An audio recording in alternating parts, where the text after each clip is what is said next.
E aí, pessoal do YouTube, sejam bem-vindos a mais um vídeo nesse canalesco enxadrístico. E no vídeo de hoje, prepara o teu coração que eu vou trazer a rodada mais surpreendente e importante do torneio de candidatos até esse momento, a dramática rodada número 10. Eu já adianto, nesse momento, 5 jogadores chegam com chance de título, restando 4 rodadas para o encerramento do torneio. E as duas partidas que alteraram completamente de maneira caótica o curso natural que o torneio vinha tomando, aconteceu entre eles, olha lá, Nakamura contra Bazov e Caruana contra a Lireza Firuza. Mas eu aviso, prepara o teu coração, prepara a pipoca, vamos ao dramático torneio de candidatos agora. Então, pessoal, aqui estamos nós, e de brancas vinha Fabiano Caruana contra a Lireza Firuza, e esta guerra foi jogada, olha lá, dentro de uma siciliana, botou uma siciliana Najdorf de pretas aqui o Firo, e o Caruana nesse momento, pá, Torre G1, isso aqui é um grito de guerra, não há dúvida, é a plenos pulmões no salão de jogos, ele prepara G4, e aqui já arriscou tudo, o Firuza defendeu a ideia, e aqui vem a preparação do Caruana, um lance novo, parece um lance natural, mas nunca foi jogado nessa variante, nessa sequência de lances com Torre G1, o Caruana passa o bispo pra C4. Vamos ver como vai seguir isso aqui. Jogou com G6, agora bispo G5, fianquetou por aqui, dama D2, tá claríssimo. O Caruana prepara a ideia do roque grande, ele veio realmente pra tentar trazer o ponto, mas pode dar errado também esse tipo de estratégia. Bom, o Firuza passou a dama pro flanco da dama, já de olho no roque grande, o Caruana sem medo de nada, rocou grande, cavalo C6, cavalo B3 e aqui é um momento muito marcante do jogo, por quê? A dama tá sob ataque, e o Firuza jogou um lance aqui que assustou o mundo. Nesse momento ele jogou dama toma G5. Rafael, não acredito. O que tá acontecendo aí? O Firuza tomou o bispo de G5 do Caruana. Mas tá dando a dama. Exato, olha a ideia dele. É bispo H6 e tá lá. Tu cai nessa cravada. O Caruana não vai ficar com peça a menos aqui. Ele joga o lance H4, aguardando que o Firuza recupere a dama. E ele recupera também a peça que vai ser o bispo de H6. Só que o Firuza deveria ter tomado a dama em G5, mas ele não tomou. A dama tá cravada, eu tomo ali no momento que eu desejar. E ele jogou bispo E6, que é uma imprecisão nesse momento. Ele pode ficar pior. Agora, o inacreditável acontece. O Caruana furou a punição, ele jogou o lance bispo em E2. Rafael, o que está havendo com o Caruana? É a pergunta que o mundo se faz nesse momento. A linha fina seria trocar, e agora E5. Um lance que normalmente não fugiria aos radares caruaneiros. Porque aqui, claro, entra no caos. Primeira linha direta. Se tu tomar aqui, eu retomo. Cavalo D5, eu troco. Tomo em D6 e depois torre 1. E as brancas estão muito ativas nessa posição. As pretas estão aos frangalhos aqui. E a linha concreta é o que acontece se tomar de cavalo. Aqui tu perde uma peça. Olha que extraordinário. Tu leva F4. Tudo porque o Firuza não tomou a dama direto. E agora a dama já não tá mais cravada. Olha lá. Eu posso defender a minha dama. Então tu é forçado a tomar e tá lá. Os 2 cavalos estão atacados. Tu vai perder uma peça. Outra linha que parece interessante é o que acontece se tomar de peão. Bom, nesse caso, eu tomo em H6, a tua torre tá mal nessa casa e tu leva cavalo C5 que tá lá. Vai cair um dos 2 peões, além de 3 peões dobrados no centro. A estrutura tá aos frangalhos. O Caruana acabou não encontrando o que está vendo, hein? Jogou bispo E2. Recolheu por aqui, agora rei F8, Firo, cavalo D4 centralizando, veio a troca pelo centro, torre C8 é normal também, e agora o lance F4, bloqueando a diagonal, e aqui o Firuza não tem jeito, tem que tomar essa dama logo, ele tomou, e saltou o cavalo pra G4, e o Caruana torre F1 preparando F5, a posição é quente, se encaminha para um final, sempre um pouco mais desagradável pro Firuza, 40 minutos no relógio, o Firuza traz o bispo pra diagonal um pouco mais ativa, ele vai trazer o bispo pra C6, olha lá, o Caruana já segura uns saltos do cavalo, bem técnico aqui com o rei, e nesse momento foi jogado aqui o lance cavalo D5 centralizando, e olha o que o Firuza vai fazer, é alto risco, os dois estão arriscando aqui, lutando pra voltar pro torneio, o Firuza jogou F5, é um lance arriscadíssimo, né? Administra ali os seus riscos, porque ele tá tentando enfraquecer a casa de D5, o Caruana tomou, o cavalo volta, propõe umas trocas por ali, C4, de novo o Caruana jogando sólido, e o Firuza de novo arriscando nessa partida, ele joga rei G7, largando completamente o peão de E7, aqui o Caruana falou, calma lá, e olha que o tempo tava apertado já, hein, 20 minutos, estão longe ainda do controle de tempo, 17 lances pra chegar no adicional de meia hora, e ele tava tentando aqui botar o Caruana nessa situação da pressão do tempo também. O Firuza que é um jogador rápido. Bom, o Caruana não fugiu da guerra que foi solicitada, tomou o peão, Claro, o Firuza não vai ficar com o peão a menos, ele toma em E4, e olha essa posição. A torre tá ameaçada. Se tu tomar aqui, ainda fica mais ou menos equilibrado, mas o Caruana tirou o rei do ataque, e olha agora, cavalo G3, tá atacado lá, o Firuza jogando pra cima, tocou a torre de F1, o Caruana jogou sólido, defendeu, e o Firuza, de novo, não tirou a torre da ameaça do cavalo, ele jogou cavalo F5. Olha que lance! Se tu tomar aqui, eu tomo ali, e estamos ainda jogando. Nesse momento, o Caruana tomou em F5, e surge agora essa ideia de tomar o peãozinho 16, ficar de olho também, que esse peão aqui é super envenenado, tu cai na cravada, pode perder o bispo. Aqui, o Caruana acertou o fino, tá? Que é bispo D3. A ideia é que se tu tomar aqui, tá trocando, e essa posição seca, tá? Por incresça que pariva, lá, o Firuza consegue uma certa iniciativa, tá com a torre ativa, tocando agora esse peão. Se tomar ali, eu tomo em F4, a posição é confusa, mas ficaria ali, indo em região ao empate, Guirizinho estaria numa felicidade. Mas não foi isso que o Caruana jogou, o Caruana manteve atenção mesmo no apuro do relógio, ele passou o bispo pra D3, tocou aqui, tocou ali e abriu a torre entrando na 7ª fileira. O Firuza tem que ter cuidado agora, o risco foi tomado nos lances anteriores. Seguiu agora, torre F8, olha lá, ele começou a defender por aqui, agora o Caruana tomou o peãozinho de D6, não dá pra tomar aqui, que tu cai no tema da cravada, tá com um peão a menos, torre F6 propondo uma sorte, o Firuza tá dizendo que ele defende essa posição e as máquinas concordam, só que o Caruana jogou o lance C5 falando, se tu trocar as torres pra secar, eu fico com esse peão passado. Será que isso é um problema? Olha como seguiu aqui. O Firuza jogou o lance H4. Segundo as máquinas, deveria ter trocado mesmo. Ainda daria pra tentar segurar, mas ele joga esse lance com a ideia de, em algum momento, preparar uma tomada e tentar ganhar com o peão de H. Um lance ambicioso. O Caruana vinha com menos de 5 no relógio. Seguiu agora o fino. Torre 7. Agora rei G6 e torre E5. Provavelmente um lance que o Firuza acabou furando, porque aqui pega uma iniciativa às brancas. Eu ameaço bispo toma F5, tu não pode tomar aqui porque tá cravado, e começa tudo ir por água abaixo. A ideia do Firuza de defesa foi torre H5, uma ideia arriscada. A torre tá bem fora de jogo nessa casa, mas segura a tomada do peão de F5. E aqui o Caruana jogou bispo F1 já um pouco apertado no relógio. Ele defendeu o peão de G2 que estava sob ameaça do bispo. As máquinas recomendam aqui torre D8, que é um lance confuso, mas a ideia é que se tu tomar aqui, tá levando esse cheque e cai o bispo, mas tem outras opções também. O Caruana jogou mais sólido, jogou bispo F1. Agora veio a troca em D6. Torre H8, voltando essa torre urgentemente pro jogo. E agora cheque. Passou o rei para F7. E aqui o Caruana ameaça todos os descobertos do mundo. Os dois jogadores ali com o Caruana com 1 minuto e meio e o Firuza com menos de 1 minuto no relógio. Era uma posição dramática. Ainda 4 lances tem que serem jogados aqui. O Firuza passou a torre para D8, mantendo ainda na coragem o rei. Nesses temas do descoberto, não tem um descoberto tão bom nessa posição. O Caruana jogou rei E1, lance muito fino, defendendo essa tomada. Olha que malandro. Ele jogou rei E1, porque se tu tomar em G2, tu leva esse cheque descoberto e perde o bispo. Então ele deixou a casa de E2 pra torre poder ocupar. Olha que malandragem. Bom, o Firuza não caiu, ele saiu dos descobertos, agora ameaçando tomar esse peão. E o Caruana, ele tem tempo de defender de rei o peão pra manter a torre dele ativa com o peão passado. Nessa posição o Firuza jogou o lance A5.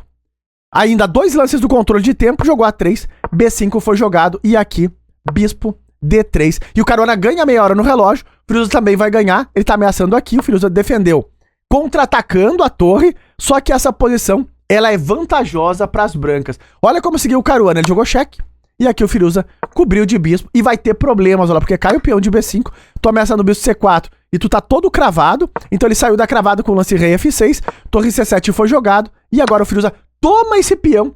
Só que o Caruana força a troca das torres. E ele tem um peão a mais num final de bispo de mesmas cores. Como a gente já sabe, isso aí é ganho. É ganho pras brancas. Não tem como recusar essa troca, o Firuza trocou.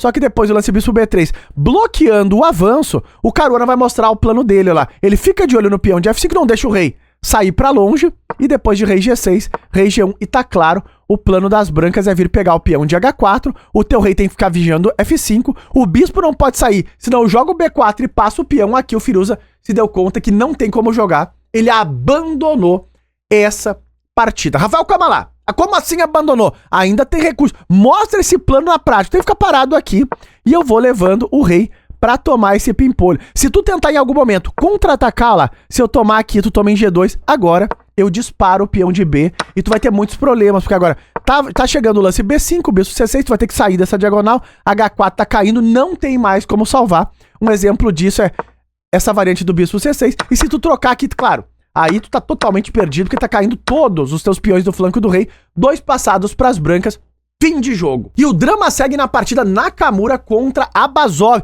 Olha o que vai acontecer, que o Naka vinha de brancas e vai enfrentar uma Petrov do Abazov. Rafael, isso é 0x0. Sim, o empate não é um resultado ruim pro Abazov de jeito nenhum nessa partida aqui.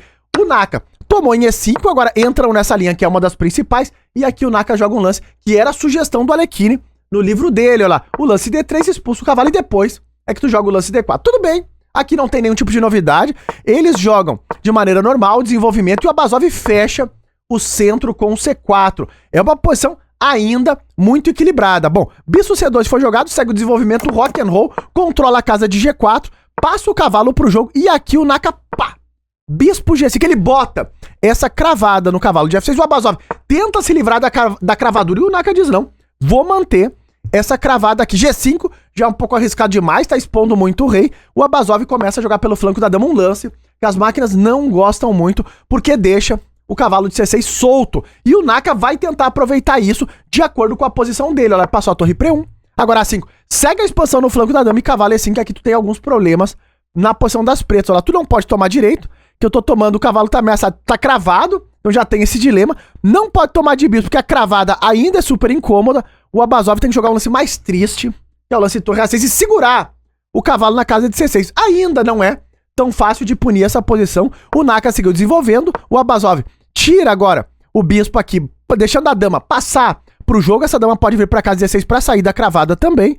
Dama em F3, cavalo em E7 manobrando. Observe que o Abazov faz sentido o que ele tá fazendo, porque agora tu não pode tomar em F6 direito, que a torre tá passando aqui pro flanco do rei. E o Naka, ele tenta desmantelar o flanco da dama, que avançou muito rápido na posição das pretas. Aqui o Abazov jogou um lance fino, tá? Porque o Naka tá ameaçando a ideia do A4. E é chato de jogar contra isso, porque se tu tomar em A4, eu tô tomando em C4 e quebrando todo o teu centro. O Abazov jogou o fino. É um jogador, é difícil de quebrar esse Abazov, hein? Ele impediu o A4 do Nakamura. O Naka tomou em A4, agora a coluna B tá aberta, passou o cavalo para F1, o cavalo pode vir para casa de E3, pode saltar para G4, para F5, vários temas estão chegando por aqui. A3 jogou o Abazov, o peão tá super avançado, e agora o Naka bota essa torre na coluna e o caos vai tomar conta dessa partida. O Abazov, torre E6, pressionando um pouco esse cavalo num posto avançado. Cavalo G4 jogou o Naka, propondo algumas trocas, veio aqui essa mudança na estrutura de peões no flanco do rei. E dama E8 jogado pelo Abazov para descravar o cavalo. Tava incômodo essa cravada o tempo todo ali do bispo de H4. Olha como vai seguir a partir daqui. O Naka viu que o bispo já não tá fazendo grandes coisas, ele propõe a troca dos bispos e o Abazov jogou bispo A5 com um lance que o Naka comentou que veio como uma surpresa.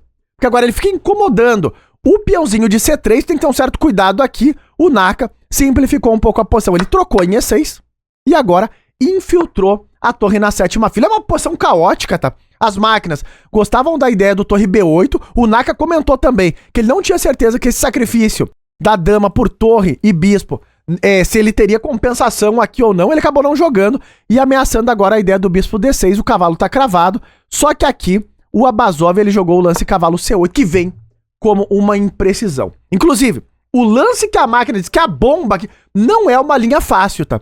É o lance G5. O Nakamura falou que também viu essa variante, mas ele não jogou lá, ele jogou o bispo F4. Por quê?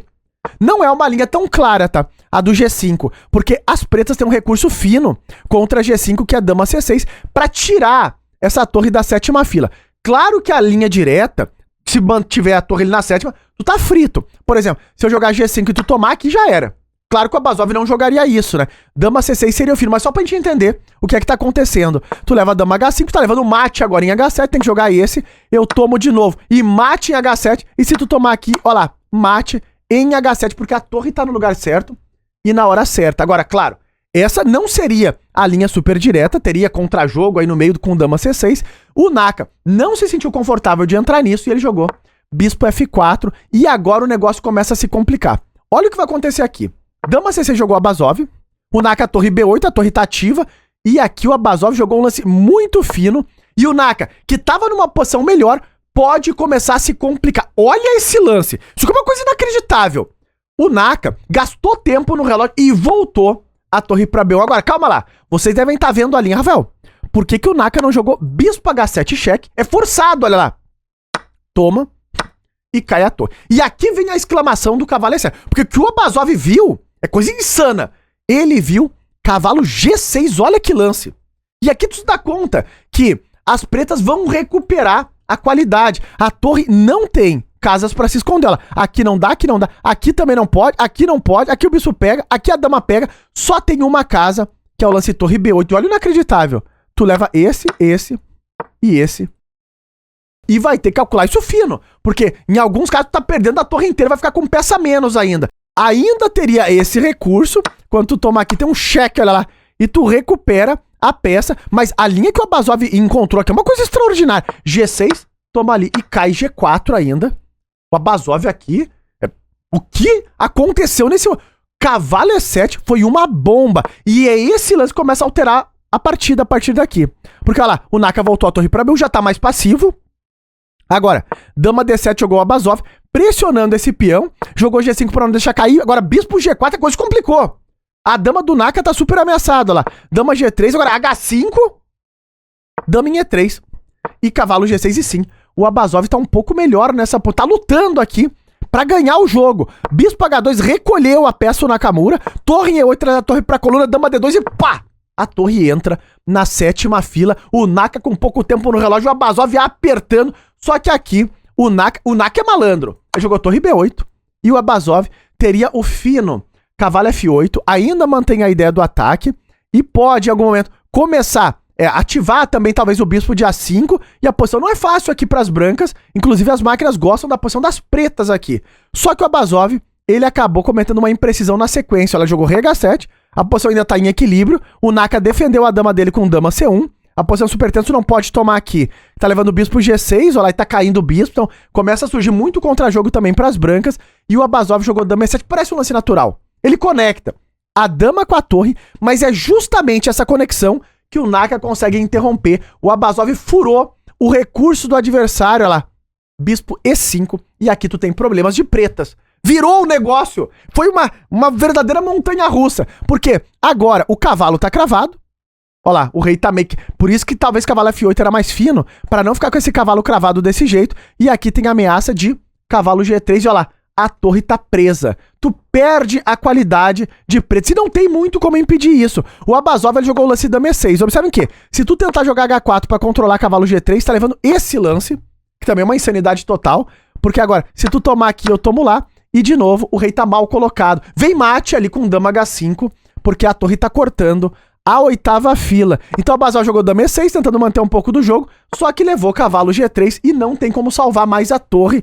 Uma virada terrível acontece agora aqui, depois do dama E7. Bom, o Abazov viu que não tem como salvar a torre, então a torre toma o bispo para pegar um pouco de material, vem a troca, dama E5, a torre tá ameaçada e aqui o Naka vai entrar no controle de tempo com qualidade a mais, ele ganhou meia hora no relógio, lance 40, dá um total no bispo, o Abazov também entra no controle de tempo, só que aqui qualidade a menos e a posição não é nada fácil de jogar para as pretas. Dama E3, o Naka, já que a troca das... quer esfriar a posição e tentar ganhar com qualidade a mais, o Abazov trocou, entrou nesse final jogando o lance D4, veio a troca, a posição tá abrindo, rei F1, agora H4 ele jogou, o Naka defendeu o cavalo tocando o bispo em E3 e aqui o Nakamura vem atrás do peãozinho de A3, ele quer jogar com o peão de A passado. O Abazov, ele aceita a proposta de trocas, tá lá, ele joga o lance rei G8, descravando o cavalo, o Naka toma em A3 e agora cai o peão de G5. Vem uma troca, só que o peão de A ele é muito rápido nessa posição,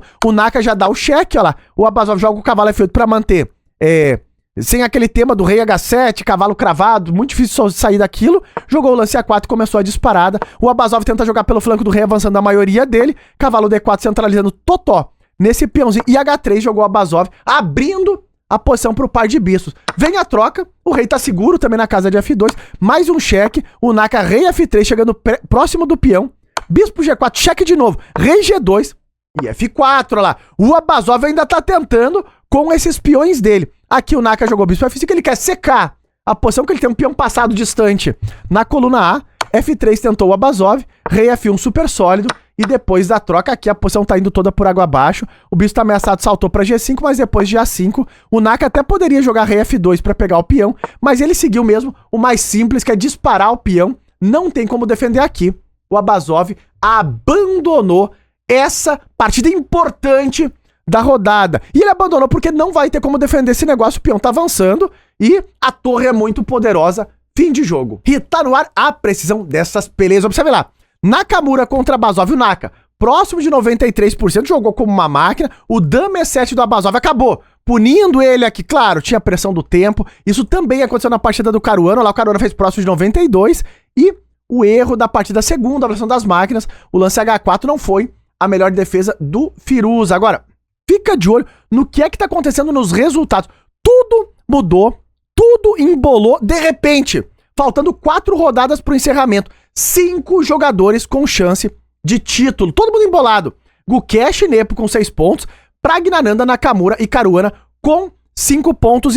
Tudo pode acontecer na próxima rodada. Hoje é dia livre nos candidatos. Amanhã entramos ao vivo para acompanhar todos os detalhes. Fica de olho na parte de baixo da tabela, ó lá. O Vidit, a Alireza Firuza e Abazov na lanterna do torneio. Vamos ver. Comenta aí embaixo quem tu acha que arrebata nessa reta final. E se tu tá curtindo a cobertura, gostou da análise, não esquece de likear. E até os próximos vídeos.